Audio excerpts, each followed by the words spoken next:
పశ్చిమ గోదావరి జిల్లాలో రేషన్ బియ్యం అక్రమంగా అమ్మకాలు, కొనుగోలు నిరాటంకంగా కొనసాగుతున్నాయి. ప్రభుత్వం ఉచితంగా ఇస్తున్న రేషన్ బియ్యాన్ని కొంతమంది డీలర్లు లబ్ధిదారులకు పంపిణీ చేయకుండా నగదిస్తున్నారు. మరికొన్ని చోట్ల యువకులు ఊరూరా తిరిగి పాయింట్స్ ఏర్పాటు చేసుకుని కిలో 18 రూపాయల నుంచి 20 రూపాయలు ఇచ్చి కొనుగోలు చేస్తున్నారు. మిల్లర్లు కూడా రేషన్ బియ్యాన్ని కొనుగోలు చేస్తున్నారు. వీటిని మరింత పాలిష్ చేసి తిరిగి ఎఫ్సీఐకి పంపించేస్తున్నారు. జిల్లా వ్యాప్తంగా ఈ దందా ఎక్కువగానే కొనసాగుతోంది. ఉమ్మడి పశ్చిమ గోదావరి జిల్లా వ్యాప్తంగా కొంతమంది రైస్ మిల్లర్లు రేషన్ బియ్యం కొనుగోలు చేసి కోట్ల రూపాయలు గడించారు. తాడేపల్లిగూడెం, కొవ్వూరు, ఏలూరు కేంద్రాలుగా రేషన్ బియ్యం పెద్ద మొత్తంలో రాత్రిపూట రహస్యంగా తరలించేస్తున్నారు. ప్రజల వద్ద రేషన్ డీలర్ కొనుగోలు చేస్తే కిలో 14 రూపాయలు మాత్రమే ఇస్తున్నారు. అదే బయట నుంచి వచ్చిన వ్యక్తులు కిలోకు 18 రూపాయల నుంచి 20 రూపాయల దాకా ఇస్తున్నారు. దీంతో కొంతమంది రేషన్ బియ్యాన్ని కొనుగోలు చేయటం వ్యాపారంగా మార్చుకున్నారు. బహిరంగ మార్కెట్లో రేషన్ బియ్యానికి ధర పలకటంతో డీలర్లు వాటిని అక్రమంగా రవాణా చేస్తున్నారు. సరిహద్దు చెక్పోస్టుల్లో తనిఖీ చేసేవారు లేకపోవడంతో దర్జాగా జిల్లాలు దాటి తరలిపోతోంది రేషన్ బియ్యం.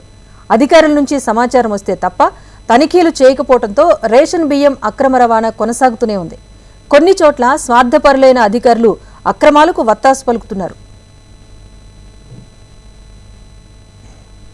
రాష్ట్రంలో రేషన్ బియ్యం అక్రమ రవాణా జరుగుతూ ఉండటంపై ఏపీ ఉప ముఖ్యమంత్రి పవన్ కళ్యాణ్ ఉక్కుపాదం మోపటం అభినందనీయమని పలువురు పేర్కొన్నారు. ప్రభుత్వ పోషకాలు ఉన్న రేషన్ బియ్యాన్ని ఉచితంగా ఇస్తే కొంతమంది వాటిని అక్రమంగా కొనుగోలు చేసి విదేశాలకు తరలించడం దారుణమని అంటున్నారు. డిప్యూటీ సీఎం పవన్ కళ్యాణ్ సినిమాలో అవినీతిని అంతం చేసే హీరోగా నటించారు. కొంతమంది వ్యక్తులు ఆయన రీల్ హీరో మాత్రమే అన్నారు.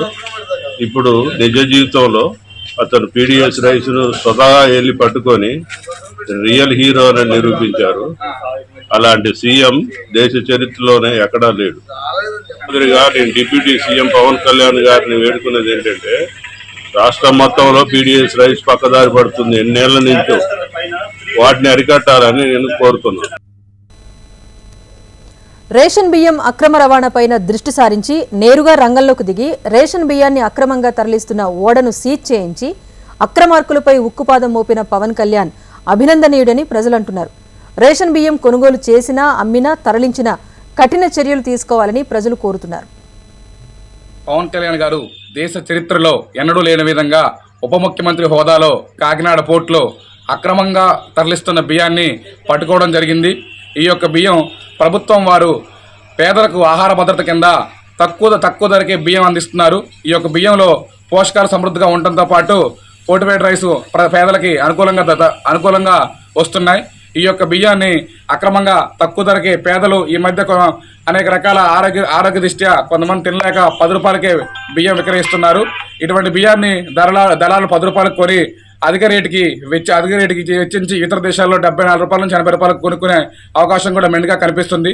పవన్ కళ్యాణ్ గారు రంగంలో దిగి పేదలకు అందే బియ్యాన్ని సక్రమ మార్గంలో పట్టుకోవాలనే ఉద్దేశంతో పవన్ కళ్యాణ్ గారు ముందు పేదలకు న్యాయం చేయడం కోసం పోర్టులోకి వెళ్ళి ఆ బియ్యాన్ని సీజ్ చేసే విధంగా చర్యలు తీసుకోవడం జరిగింది.